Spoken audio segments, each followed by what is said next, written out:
40년이 참에 천사가 시내산 광야 가시나무 떨기 불꽃 가운데서 그에게 보이거늘 모세가 그 광경을 보고 놀랍게 여겨 알아보려고 가까이 가니 주의 소리가 있어 나는 내 조상의 하나님 즉 아브라함과 이삭과 야곱의 하나님이라 하신대 모세가 무서워 감히 바라보지 못하더라. 주께서 이르시되 내 발에 신을 벗으라. 내가 서 있는 곳은 거룩한 땅이니라. 내 백성이 애굽에서 괴로움 받음을 내가 확실히 보고 그 탄식하는 소리를 듣고 그들을 구원하려고 내려왔노니 이제 내가 너를 애굽으로 보내리라 하시니라. 그들의 말이 누가 너를 관리와 재판장으로 세웠느냐 하며 거절하던 그 모세를 하나님은 가시나무 떨기 가운데서 보이던 천사의 손으로 관리와 속량하는 자로서 보내셨으니 이 사람이 백성을 인도하여 나오게 하고 애굽과 홍해와 광야에서 40년간 기사와 표적을 행하였느니라.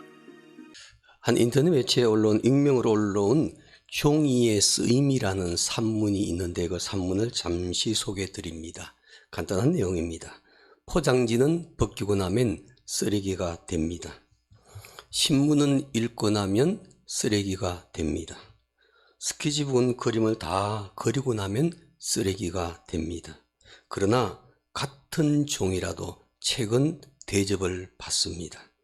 훌륭한 책은 100년이 지나도 사람들이 찾으며 영감을 줍니다. 그러나 아무리 훌륭한 책이라도 아무도 읽지 않으면 책장에서 먼지가 쌓이고 쓰레기가 되고 결국 무게당 얼마인지를 따져 팔리는 폐품이 됩니다. 같은 종이라도 책이 되느냐, 신문이 되느냐, 포장지가 되느냐, 전단지가 되느냐에 따라 쓰임이 모두 다릅니다. 종이만 그럴까요? 사람도 마찬가지입니다.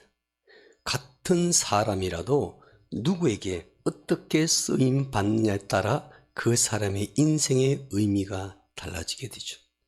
어떤 사람은 인생을 무의미하게 사는 사람이 있는가 하면 어떤 사람은 귀하게 쓰임받는 인생을 사는 사람이 있죠. 그래서 프랑스의 계몽주의자 사상가 루소는 말하기를 사람은 두 번 태어난다. 한 번은 존재하기 위해서 태어나고 또 한 번은 일하기 위해서 태어난다. 때문에 사람은 자기 사명을 발견하기까지는 사는 것이 아니다. 그렇게 말했습니다. 사람은 누구나 인정받고 쓰임받기를 원하죠. 특히 하나님께 쓰임받는 인생이 된다는 것은요, 사실 한없이 기쁘고 영광스럽고 축복받은 인생이란 것을 알게 됩니다. 그렇다면 어떻게 해야 하나님께 쓰임받는 축복된 인생을 살 수가 있을까요? 이번 제4차 성지순례는 인천 제물포항을 중심으로 해서 돌아봤습니다. 지금의 인천이 아니라 약 130여 년 전에 인천으로 돌아가서 그곳에서 활동했던 사람들을 역사시간 여행을 통해서 만나게 되었습니다. 하나님께 쓰임받은 아름다운 인생, 하나님께서 기억해 주신 의미 있는 인생을 살았던 사람들을 역사시간 여행을 통해서 만나는 시간을 가지게 된 것이죠. 한국 최초의 선교사 1885년 4월 5일 날 제물포항을 밟았던 아펜젤러 선교사의 부부. 27살 때 조선 땅을 밟아서 학교를 세우고 많은 인재를 양성하고 교회를 세웠습니다. 그는 조선을 무척이나 사랑했습니다. 결국은 바다에서 큰 배사고를 만나서 젊은 여학생 2명을 마지막까지 살리고 그는 시신을 발견할 수 없는 바닷가에 수장되는 순교를 당하게 되었죠. 그 후에 그의 딸이 한국의 최초의 외국인으로 태어났는데 앨리스라는 사람은 여성학 공부를 하고 난 다음에 한국 조선 여성들의 개화를 위해서 열심히 헌신했던 인물이었습니다.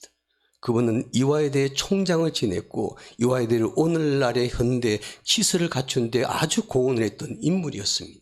은퇴한 이후에도 여호와에 강단에서 하나님 말씀을 전하는 선교사가 되었는데 그는 여호와에 예배 시간에 말씀을 전하다가 쓰러져서 순교했고 이 땅에 묻힌 인물이 되었죠.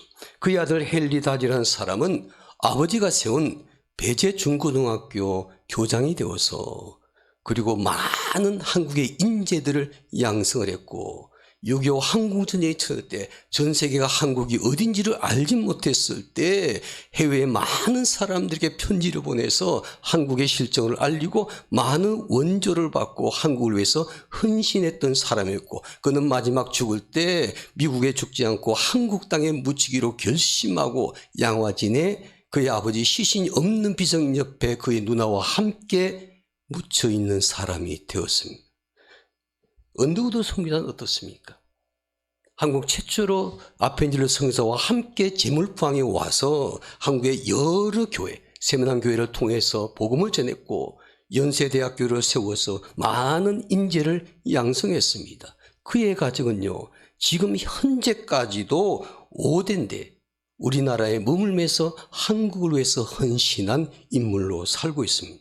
제물포항에서 한국 최초의 침례 교인이 되었던 지병석 성도는 그의 고향 강경으로 돌아가서 자기의 집을 내놓았습니다. 그곳에서 성리사님을 모셔가지고 한국 최초의 침례 교회를 세웠고 금강에서 최초의 침례를 받은 사람이 되어서 바로 그 집에서 시작된 한국 교회가 한국 침례 신학교의 출발점이 되었던 것을 보게 되면 평신도였습니다. 의사였던 엘리 랜디스라는 선교사는 인천 최초로 성누가라는 현대식 병원을 세워서 인천의 수많은 사람들의 몸을 고쳐주고 영혼을 치료해 줬던 훌륭한 선교사가 되어서 인천 내동교회를 세우게 됩니다. 한국 최초의 교회였던 내리교회는 어떻습니까? 초대 교인이었고 한국인 최초의 목사가 되어서 한국교회의 부흥을 이끌었던 김기범 목사님 등등 많은 인물들이 한국 기독교 초기 역사 속에서 하나님께 귀하게 쓰임받은 인물들입니다. 이렇게 하나님께 귀하게 쓰임받은 의미 있는 인생을 살 수 있었던 이유는 그들 모두가 하나님을 만났기 때문입니다. 하나님을 만난 사람이 인생을 의미 있게 살 수가 있는 것이죠. 하나님을 만난 사람이 하나님께 기억된 인생을 살 수가 있는 줄로 믿습니다. 오늘 본문 말씀에도 보니까 하나님을 만난 사람이 등장을 합니다. 우리가 잘 아는 것처럼 모세입니다. 지난주에 모세가 하나님을 만난 예배자가 되었는데 모세는 하나님을 만난 사람으로 하나님을 만난 체험을 가진 인물이었습니다. 여러분들도 오늘 이 시간 하나님의 말씀을 통해서 모세처럼 하나님을 만날 수 있는 바른 예배자가 되기를 주님의 이름으로 축원합니다. 본문 말씀은 모세가 하나님을 만났을 때 그 하나님을 만났던 모세 자신이 말하고 있는 것이 아니라 훗날 스데반이라는 집사가 신약시대에 와서 하나님을 만났던 모세의 인생에 대해서 한마디로 요약을 하고 있는 것이 본문의 말씀입니다. 여기서 우리 한 가지 유의할 것은 본문 말씀에서 스데반이 하나님을 만난 모세의 이야기를 경험한 것을 이야기하고 있지만은 사실 이것은 단순히 스데반이라는 집사가 한 말이 아니라 하나님의 말씀이었다는 것입니다. 스데반 집사 우리가 잘 아는 것처럼 초대교회 7집사 가운데 한 사람이잖아요. 사도행전 6장 5절에 보면 최초의 집사 가운데 7명 가운데 첫 번째로 등장하는 인물입니다. 기독교 역사 속에서 최초로 순교한 의미 있는 인생을 살았던 인물이었어요. 그만큼 믿음이 좋은 사람이었죠. 그러나 이것보다 더 중요한 사실이 있습니다. 사도행전 6장 10절에 보면은 스데반이 지혜와 성령으로 말함을 저희가 능히 감당치 못하여 그렇게 말하며 스데반은 자기의 생각을 말하는 것이 아니라 하나님께 감동되어서 하나님 말씀을 하는 것입니다. 성령께 사로잡혀 하나님 말씀을 선포하고 있는 그 스데반의 입술을 통해서 모세가 만난 하나님은 어떤 분이신지를 알려주고 있습니다. 그러므로 우리는 스데반이 선포한 하나님 말씀을 통해서 모세가 만난 하나님 그리고 우리 모두가 바른 예배를 드릴 때 반드시 만나야 될 하나님을 경험할 수 있는 여러분과 제가 되기를 주님의 이름으로 축원합니다. 그래 모세는 하나님을 만난 예배자였는데 그는 일생 동안 예배자를 축복하시는 하나님을 경험하며 살았습니다. 모세가 예배를 통해 만난 하나님, 예배자를 축복하신 하나님, 그 하나님은 도대체 어떤 분일까? 모세의 인생 요약을 통해서 우리가 깨달을 수가 있습니다. 첫째로 우리가 예배를 통해서 만난 하나님은 오늘 저와 여러분의 모든 형편을 다 아시는 분이신 줄로 믿습니다. 본문 34절 말씀 볼까요? 34절 말씀 우리 다 함께 읽겠습니다. 34절입니다. 내 백성이 애굽에서 괴로움 받음을 내가 확실히 보고 그 탄식한 소리를 듣고 그들을 구원하려고 내려왔노니 이제 내가 너를 애굽으로 보내리라 하시니라. 여러분 하나님은 이렇게 말씀하잖아요. 본문에서 보니까 내 백성이 애굽에서 괴로움 받음을 내가 확실히 보고 그 탄식한 소리를 듣고 그들을 구원하려고 내려왔노라 그렇게 말합니다. 하나님은 하나님의 백성이 괴로움과 고통과 환난 당하고 있는 그 형편과 처지를 확실히 다 보시고 아셨다 말씀합니다. 사람들은 우리의 형편을 잘 모를 때가 많죠. 내가 어려움을 당할 때, 내가 고통당할 때, 내 마음에 너무 괴로운 일이 있을 때, 서운한 마음이 있을 때 우리의 마음, 우리의 삶을 사람들이 다 알기는 어렵습니다. 그래서 때로는 나를 오해하기도 하고 나를 비판하기도 합니다. 그러나 하나님은 우리의 모든 형편과 처지를 누구보다도 가장 잘 아시는 분이세요. 내가 무엇 때문에 지금 고통을 당하고 있는지, 내가 무엇 때문에 지금 마음이 상해 있는지, 내가 무엇 때문에 지금 고민하고 있는지, 내가 무엇 때문에 힘들어하고 있는지 모든 것 하나님이 아시더라는 겁니다. 그래서 하나님은 우리를 충분히 도우실 수 있는 분이십니다. 사람들은 내가 어려운 형편에 처해 고통과 아픔을 겪고 있을 때 하나님은요, 내 형편을 잘 모르시는 것 같아. 내가 당하고 있는 고통과 아픔이 지속될 때 하나님은 나를 돌보시지 않는 것 같아. 불평합니다. 하나님께서 나의 고통과 아픔을 외면하시고 있다고 생각할 때가 있죠. 그러나 하나님은 말씀하십니다. 내가 너의 고통을 보았다. 내가 너의 아픔을 안다. 내가 너의 그 고민을 안다.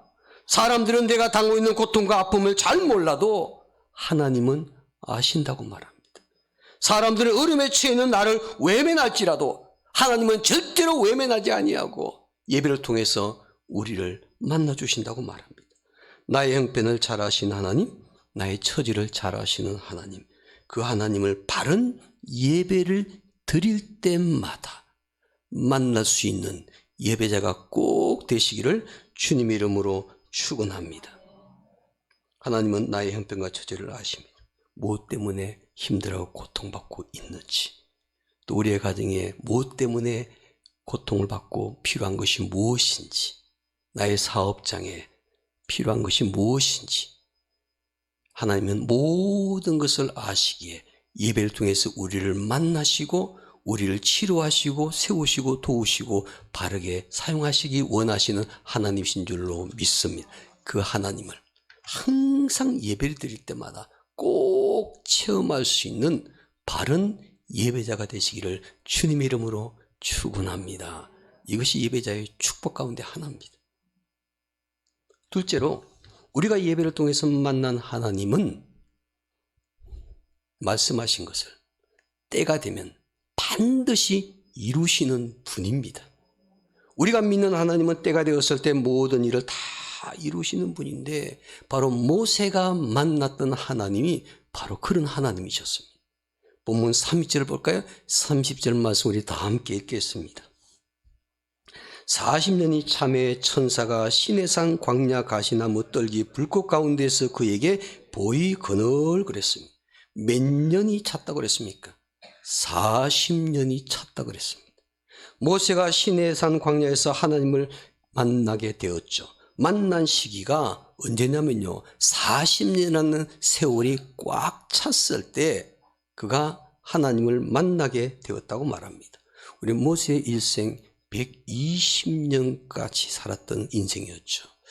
요즘은 지난주에 제가 장례식을 갔었는데 보니까 요즘 거의 한 90세 이상 사시더라고요. 90세 이상. 아마 이제 우리 때쯤 되면 한 100세까지 살 수 있지 않을까 그런 생각도 해봅니다. 근데 별로 좋으시지 않으신가 봐요. 100세까지 산다는 것이. 근데 모세 시대는요, 120세까지 살았습니다. 근데 사실 모세가 120년 동안 하나님을 늘 만나고 살았을까요? 그렇지 않습니다. 그는 처음 40년의 인생 어디서 살았습니까?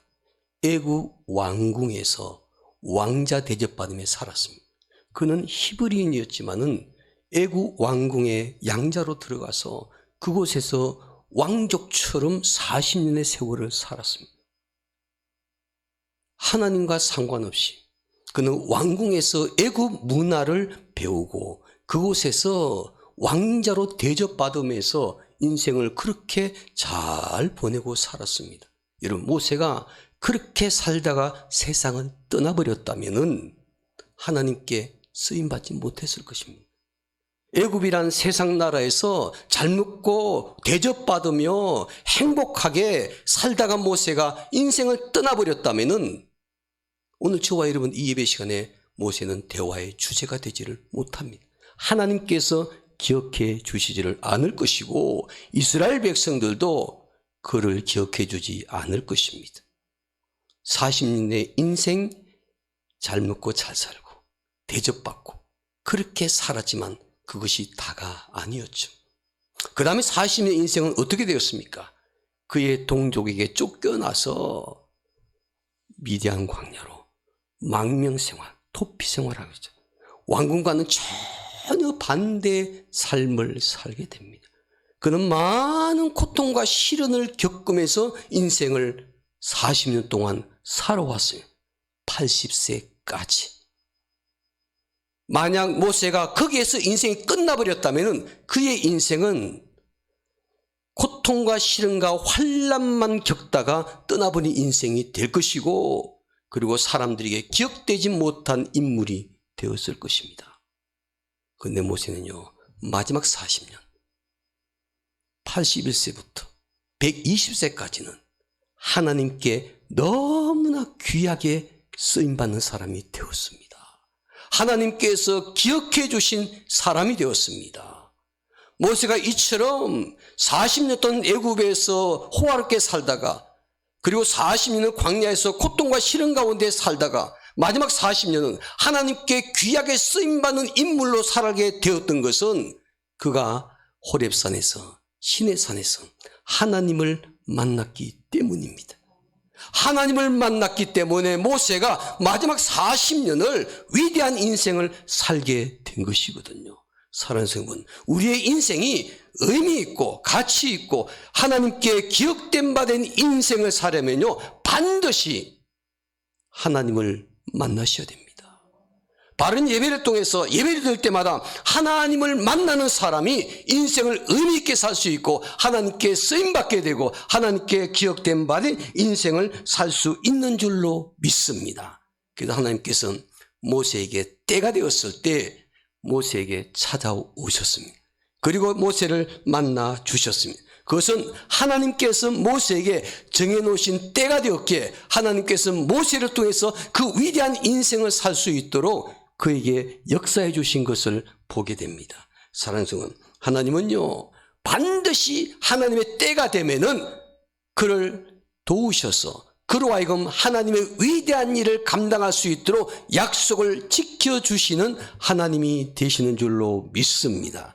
반드시 약속한 것에서 때가 되면 이룰 줄 아는 이루시는 하나님, 그 하나님을 바라보면서 하나님을 신뢰하면서 힘들고 어려워도 하나님을 바라보고 하나님을 섬길 수 있는 예배자가 되게 될 때 하나님은 저와 여러분들의 삶 속에 하나님께서 이루고자 하는 놀라운 삶의 계획들을 오늘 저와 여러분들의 삶 속에 반드시 이루어 주실 줄로 믿습니다.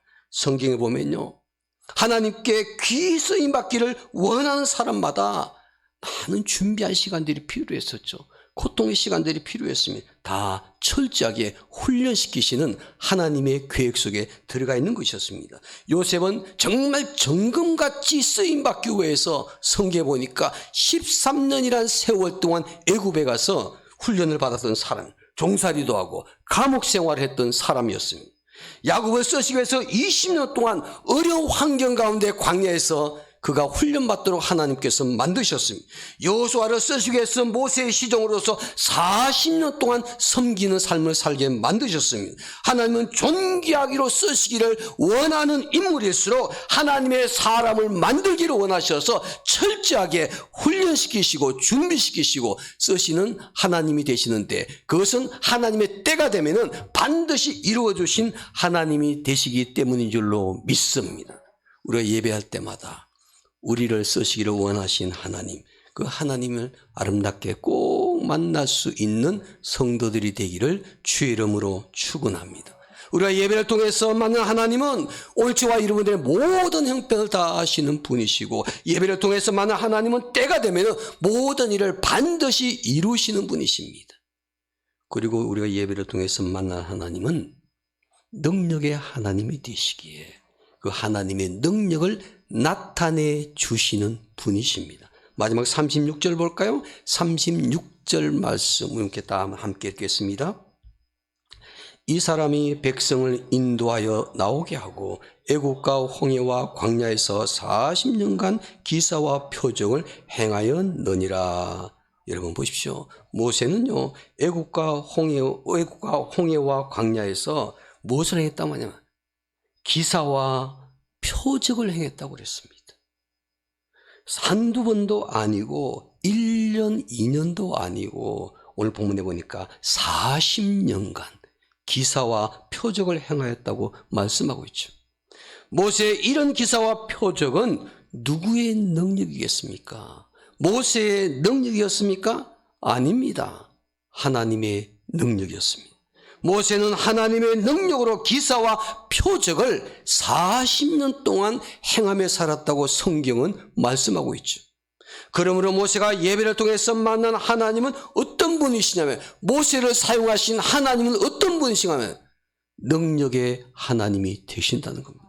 전능하신 하나님, 그 하나님께서 모세를 통해서 기적과 표적을 행하셨다고 말하죠. 모세가 예배를 통해서 만난 능력의 하나님께서 예배자인 저와 여러분들에게도 동일하게 능력의 하나님이 되시는 줄로 믿습니다. 모세가 하나님의 능력을 경험했던 것처럼 저와 여러분들도 능력의 하나님을 예배를 통해서 만날 뿐만 아니라 우리의 삶의 현장 속에서, 삶의 예배 속에서 하나님의 능력을 체험할 수 있는 그런 예배자가 되기를 간절히 원합니다. 모세가 능력을 행했던 곳 잘 보시기 바랍니다. 애국과 홍해와 광야에서 능력을 행했다고 말하잖아요. 성경 말씀에 보니까. 모세가 그 당시에 막강한 세력을 가졌던 세상 통치자 애국 왕 앞에서 능력을 행했다고 말하죠. 홍해가 가로막혀 있는 절망적인 환경 앞에서 하나님의 능력을 경험했다고 그랬죠. 아무것도 없는 삶의 환경인 광야에서 하나님의 능력을 경험했다고 말하고 있죠.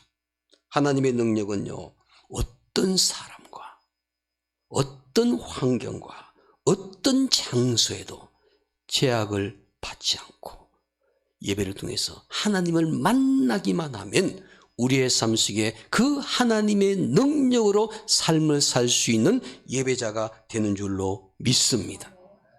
하나님께서 우리를 쓰시기를 원하시기만 한다면 하나님의 능력은 바른 예배자인 우리를 통해서 우리의 삶의 현장 속에서 반드시 나타날 수가 있습니다. 우리가 바른 예배를 통해서 결단하고 우리의 인생을 하나님께 전폭적으로 맡기고 하나님을 의지하는 삶을 살게 될 때 하나님께서 놀라운 창조의 능력으로 우리의 인생을 변화시킬 것입니다. 그리고 예배자인 우리를 통해서 위대한 하나님의 능력을 나타내 주실 것입니다. 그러므로 오늘 저와 여러분들은 삶의 위기에 처했을 때, 인생의 문제 앞에 직면했을 때 바른 예배를 드리는 것이 중요합니다. 바른 예배를 통해서 하나님의 능력을 확신할 수 있는 사람이 되셔야만 합니다. 삶의 위기에 처했을 때 사람들이나 환경을 바라보는 사람이 실망하고 낙심하게 되죠. 환경을 바라보면 두려워집니다. 사람들을 바라보면 실망하게 됩니다. 그러나 바른 예배를 통해서 전능하신 하나님을 바라보고 하나님을 만나게 되면 그 하나님의 능력을 경험할 수 있는 믿음의 사람들이 될 것입니다. 그리고 하나님의 도우심의 역사를 입게 될 것입니다. 예배자가 만난 하나님은 우리의 모든 형편을 아시는 분이십니다.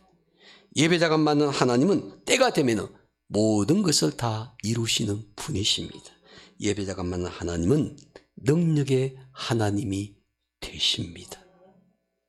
사랑하는 성도분, 이번 한 주간 동안 여러분의 삶의 현장 속에서 만나기를 원하는 하나님은 어떤 하나님이십니까? 함께 기도하겠습니다.